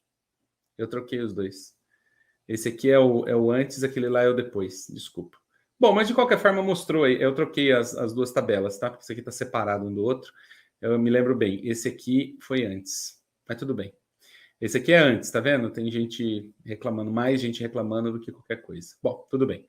Vamos para o próximo. Efeito hipnótico dos extratos de coriandro sativum, que é o nosso querido coentro.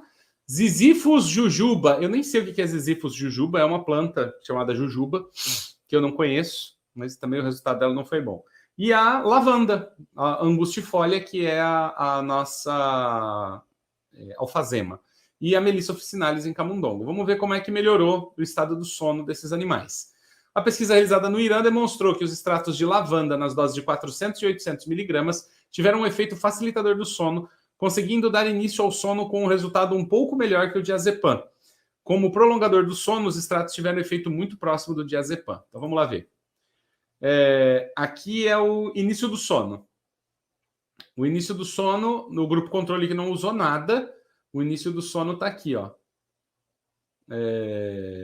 Entre 6 e 7 minutos. Usando 200 miligramas, eu também tenho um tempo longo para começar a dormir. Com 400 miligramas e 800 miligramas, isso cai. Com 800 miligramas, está em torno de 3 minutos para pegar no sono. e o diazepam está acima, está 3 minutos e meio. Então, um pouquinho melhor do que o diazepam com 800 miligramas do extrato de lavanda. E aqui é a duração do sono. O cara que não usou nada, só controle, o sono dele não deu nem 1 hora. Deu uns 55 minutos aqui, mais ou menos. Com 200 miligramas já chegou quase a 1 hora, chegou a 1 hora. Com 400 miligramas a gente tem 1h20, 1h10. Com 800 miligramas eu tenho aqui mais de 1h30 de sono. E com o diazepam eu chego a quase 2 horas de sono, tá? Então o diazepam ainda é melhor, mas eu consigo um resultado muito bom com a lavanda sem efeitos colaterais.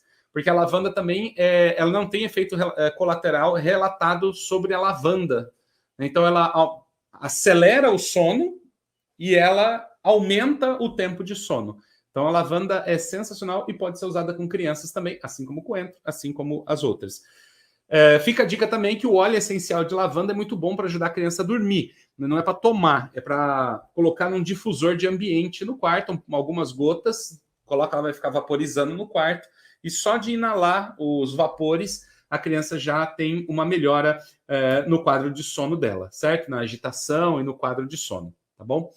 É uma alternativa também para usar. Se quiser usar o extrato de lavanda, pode mandar fazer o xarope, pode fazer um chá de lavanda, tudo isso vai ajudar no sono da criança.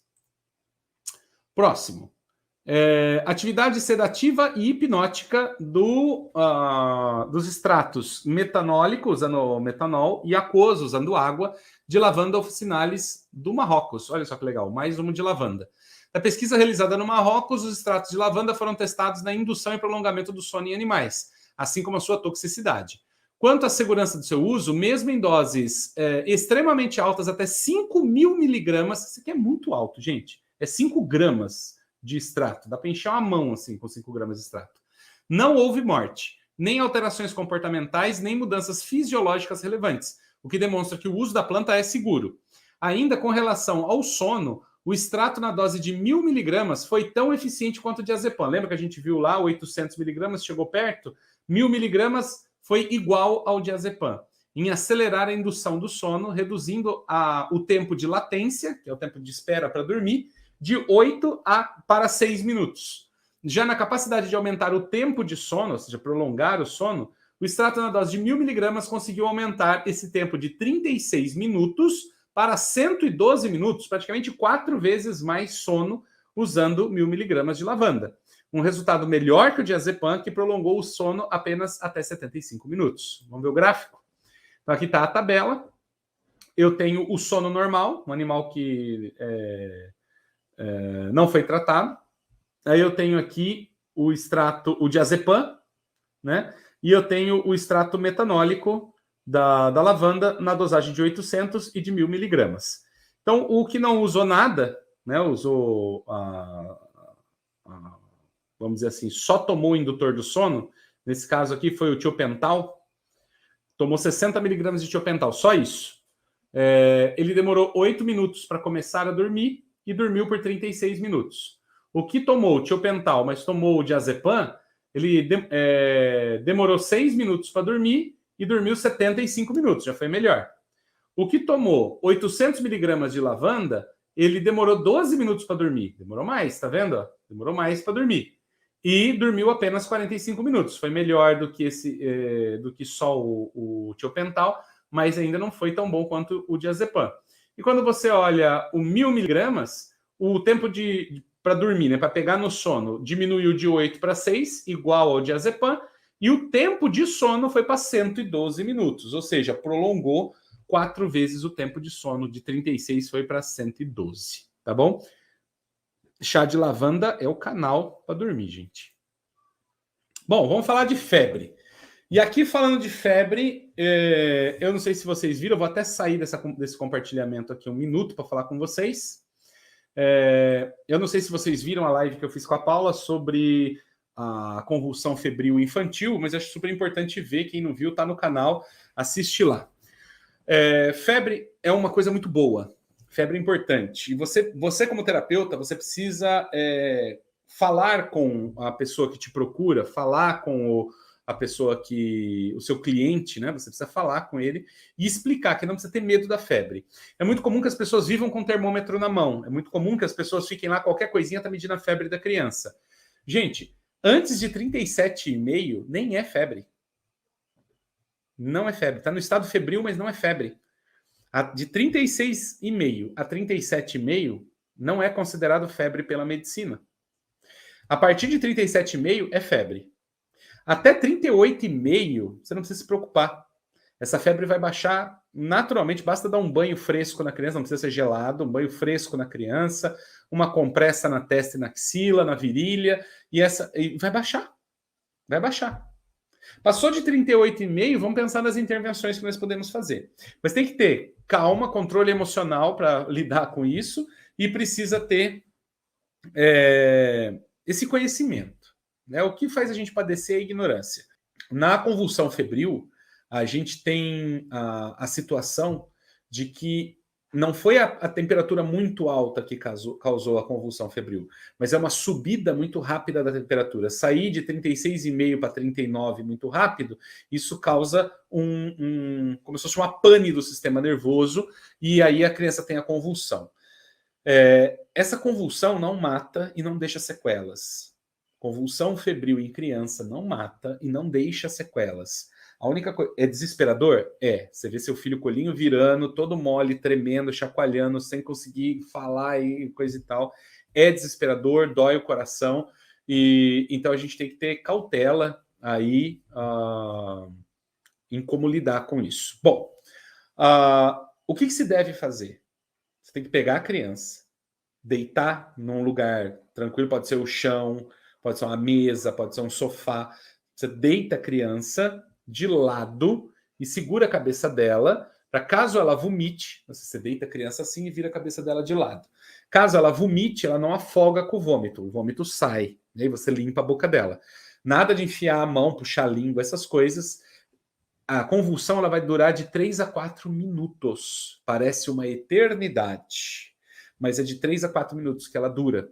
E você só tem que esperar passar. Não tem que fazer mais nada. Quando acabar a convulsão, essa criança está com 36 graus de febre. Só isso. Temperatura corporal normal. E aí ela vai estar mole. Ela não vai conseguir sentar, conversar, falar. Se ela já é uma criança que fala, né? Ela vai ficar mole, abatida. Vai parecer assim, nossa, meu filho está com sequelas. Não, só precisa de um tempo, gente, né? Foi um estresse muscular muito grande que ele passou e precisa de cautela. Né? Então não adianta sair correndo como eu saí, peguei o Inácio no colo, entrei no carro com a Paula. Paula, dirige mais, criança, vamos levar para o atendimento médico, meu Deus! E saímos correndo com a criança no colo.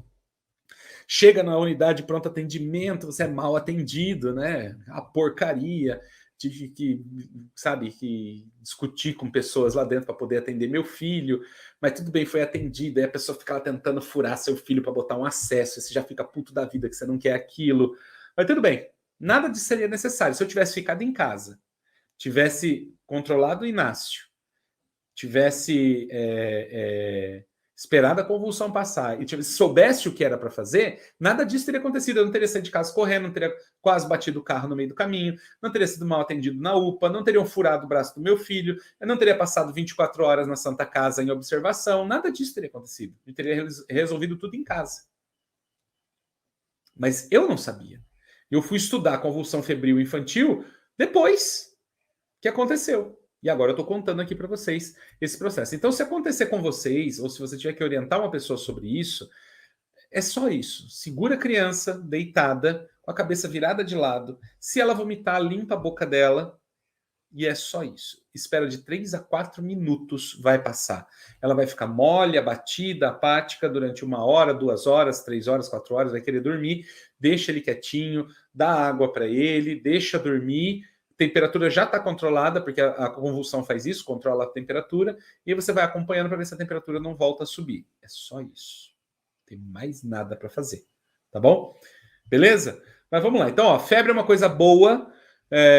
Quando a temperatura do corpo sobe, é para que ative o sistema imunológico, você tem um recrutamento das suas células brancas de defesa mais intenso quando a febre sobe, e você tem uma desnaturação da membrana das bactérias, dos fungos, dos vírus, que eventualmente estão causando a infecção. Então, por isso a febre é importante. Então, ficar baixando a febre é uma porcaria. Até 38,5 graus de febre, tudo bem, deixa rolar a febre. Ah, mas ele está com frio. Deixa o organismo dele lidar com a febre. Deixa o organismo dele lidar com essa situação. E sempre oriente as pessoas que te procurarem, seus clientes, a manterem o controle com relação à febre. Não precisa se desesperar. Não precisa dar remédio para criança porque chegou a 37 graus, pelo amor de Deus, tá bom? Febre é importante, tem que ser mantido para que o organismo aprenda a resolver. Senão fica essas crianças depois que... Ai, foi para a escalinha, voltou com pneumonia. Ai, foi para a escalinha, voltou com bronquite. Foi para a escalinha, voltou com não sei o quê. Por quê? Porque o sistema imunológico não sabe trabalhar. Você nunca deixa ele trabalhar. Então deixa a febre acontecer para que a criança fique forte e imunizada, tá bom? Mas, lógico que a gente precisa conhecer estratégias para baixar a febre. Então vamos conhecer agora algumas plantas para o tratamento da febre em crianças. Vamos lá. Espera aí, estou compartilhando, gente. Pronto. Febre em criança. Como é que a gente vai tratar febre nos nossos bebês? Estudo da atividade anticâncer e antipirética, ou seja, antifebre, né? Antifebril, de Bidens pilosa, que é o nosso picão preto. Vim aqui, vocês já sabem, mas eu vim aqui confirmar para vocês que o picão preto funciona. No estudo indiano, os extratos de Bidens pilosa foram usados em coelhos febris. Eles causaram febre, com febre induzida por injeção de fermento. Como é que eles causam febre nos animais? Dão uma injeção subcutânea de fermento biológico, aquele que é isso aí. E aí vai causar febre, porque vai causar uma infecção ali praticamente, né? A temperatura sobe rapidamente e aí a gente tem que controlar.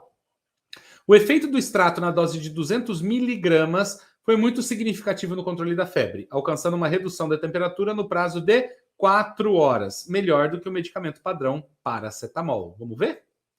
Olha aqui, ó. Eu tenho 0 horas, 24 horas, 1 hora... 0 horas, 24 horas. Ah, isso aqui é... Eles deram aqui, no 0, eles deram injeção de fermento. Aí esperaram 24 horas para a temperatura subir. Então, ó, aqui nesse grupo, a temperatura foi de 37 para 39 graus. 39,9, quase 40 graus. De 37,5 para 40 graus. Aqui foi de 38,7 para 37,8. Engraçado, né? Aqui de 38 para 37. E aqui, depois que deram a droga, a gente acompanha a evolução. Então, a temperatura aqui desse caboclinho, que tomou aqui, subiu a temperatura para 39,9, a temperatura dele continuou alta e em 4 horas depois ainda estava 39,9. Mas ele é o placebo, ele não tomou nada. Já quem tomou, vamos pegar aqui, ó, o paracetamol. Quem tomou paracetamol, a temperatura continuava 39,7. Olha que loucura, em 4 horas, 39,7. Mas quem tomou 200 miligramas de Bidens pilosa, a temperatura era 37,9, ou seja, a mesma temperatura original. Dá uma olhada aqui, ó, 37,7 foi para 39,9. Então, eu atingi a temperatura normal dos animais em 4 horas, utilizando 200 miligramas de Bidens pilosa. Um resultado melhor do que paracetamol. Show de bola, né? Eu curto pra caramba isso, gente. Nossa, passou um percevejo voando aqui. Vamos lá. Outra planta que ninguém dá bola, mas que é um ótimo tratamento para febre, é o hibisco de jardim, gente. O Hibiscus rosa sinense. Vamos ver. Você não acredita, né? Eu também não acreditava, mas é isso aí. Nessa pesquisa, algumas plantas foram testadas no controle da febre induzida em animais pela injeção de fermento. As folhas de hibisco de jardim, na dose de 100 miligramas, foram tão eficientes quanto a aspirina em controlar a febre no prazo de 4 horas. Vamos ver? Olha lá. Eu tenho aqui o primeiro grupo que tomou a solução salina, que é o controle negativo. A temperatura retal dele era 99,8. Porra, 99,8? Morreu. É que, na verdade, a gente está falando aqui de graus Fahrenheit. Aqui, ó, graus Fahrenheit, que é utilizado em alguns países como os Estados Unidos. Aqui a gente usa graus Celsius, tá? Mas a gente vai ver o percentual de redução dessa temperatura, isso que importa pra gente, é percentualmente quanto reduziu.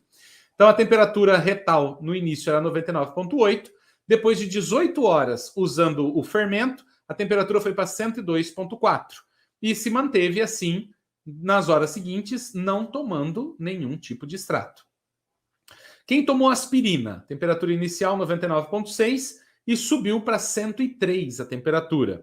E aí, tomando aspirina, em 2 horas a temperatura era 99,8, já estava normal, e em 4 horas era 98,8, uma temperatura mais baixa do que a temperatura original.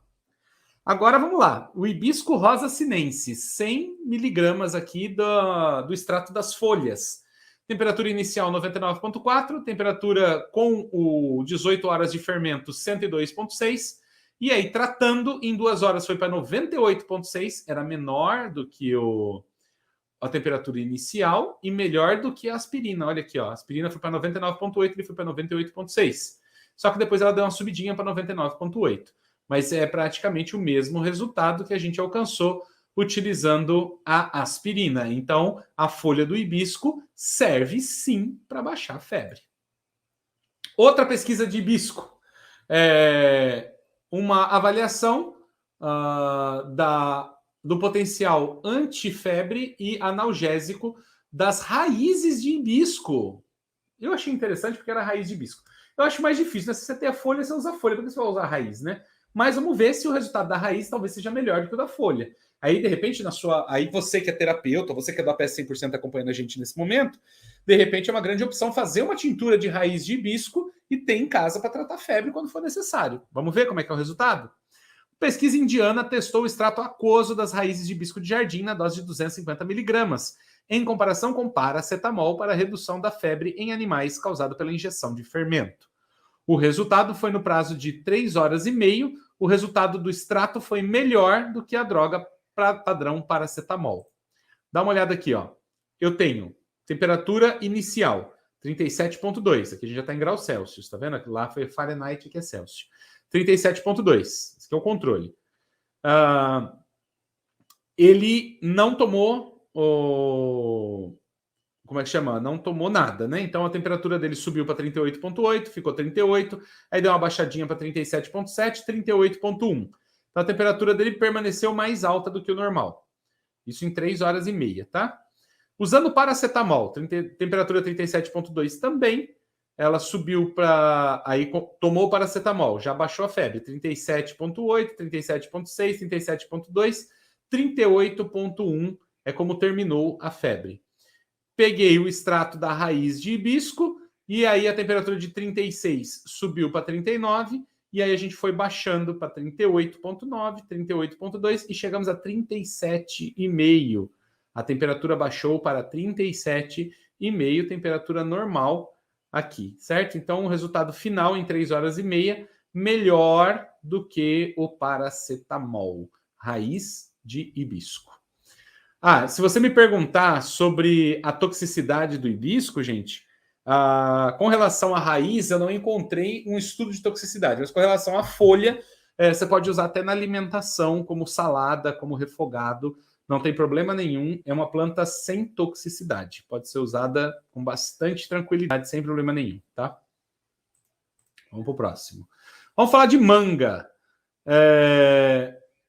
Estudo fitoquímico qualitativo e antipirético, atividade antipirética do extrato da casca do tronco, extrato metanólico da casca do tronco da manga. Isso aqui foi realizado no Quênia, na África. Pesquisa realizada no Quênia demonstrou que o extrato da casca do tronco de mangueira tem excelente ação antipirética, ou seja, reduz a febre. Nesse experimento, animais tiveram sua temperatura corporal elevada pela injeção de terebentina e receberam aspirina ou extrato de manga. Em todas as doses, os extratos tiveram resultado igual ao da aspirina, sendo que na dose de 150 miligramas, o resultado da manga foi melhor, reduzindo a temperatura de 99,8 Fahrenheit para 95,9 Fahrenheit. Vamos ver? Então eu tenho aqui o controle, que tomou solução salina. Temperatura dele em 1 hora estava a 100, 2 horas 100, 3 horas 100, 4 horas 100, ou seja, a temperatura permaneceu alta.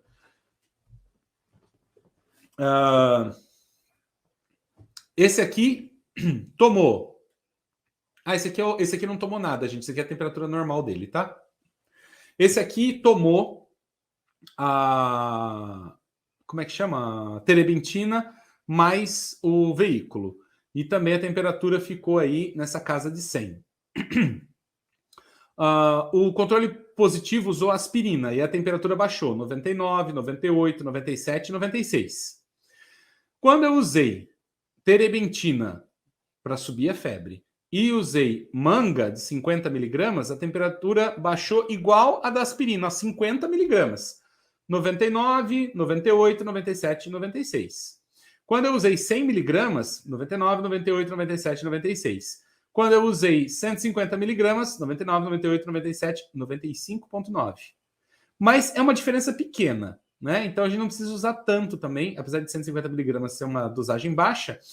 Um chá de casca de tronco de mangueira pode baixar a temperatura, tá? Com relação à toxicidade da manga, a casca do tronco da mangueira, ela tem maior toxicidade. Então você não deve usar com crianças pequenas, menores de 1 ano, 2 anos. Eu não usaria. Usa a casca da mangueira com crianças de 3, 5, 8 anos, aí você pode usar a casca da mangueira, porque ela tem mais toxicidade do que a folha, tá bom? Então toma cuidado na hora de escolher a forma de tratar. É isso, gente. Falamos de alguns problemas que atingem crianças. São bastante comuns, mas podem ser grandes dores de cabeça. Lembre-se sempre daquelas orientações que eu dei lá no começo para vocês, né, sobre como estabelecer dosagem de posologia, isso é super importante. E anotem, criem seus protocolos de tratamento com as plantas, ou com aquelas que você tem perto de você, ou com aquelas que você sabe que pode encontrar nas farmácias de manipulação, tá bom? Espero que tenha sido útil, espero que vocês tenham gostado. E se você quer participar do nosso programa de terapeutas, quer conhecer o nosso programa de terapeutas, quer se tornar um terapeuta em planta medicinal, então vai chegar a sua oportunidade. Daqui a pouquinho a gente está divulgando aí a abertura das inscrições. Eu vou pedir para a minha equipe colocar nos comentários aí para vocês. E também vai ficar dentro dos grupos aí da PS 100%, em todos os grupos da PS 100%, o link para você entrar no nosso grupo do WhatsApp, que é um grupo onde você vai receber as informações sobre a abertura das inscrições para o programa de terapeutas. Essa é a sua grande chance de transformar a sua paixão pelas plantas na sua profissão, na forma como você ganha vida e ajudar, assim, muitas pessoas com sustentabilidade. E isso é muito importante, certo? Um programa aí de 600 horas para transformar você verdadeiramente numa pessoa capaz de transformar plantas medicinais no seu campo de trabalho, ser reconhecido como um terapeuta em plantas medicinais. Fala, Diegão. Você fala aqui embaixo do vídeo tem um botão verde. Debaixo do vídeo, aí você que é da PS 100%, debaixo desse vídeo tem um botão verde. Clica nesse botão verde, entra para o grupo e nesse grupo você vai receber todas as informações para a próxima turma do programa de terapeutas, beleza? Não fique de fora. Você tem muito a ganhar e o mundo também. Quanto mais terapeutas em plantas medicinais a gente tiver pelo mundo, melhor esse mundo será, pode ter certeza. Valeu, gente. Um grande abraço, gratidão imensa e a gente se vê por aí. Tchau, tchau.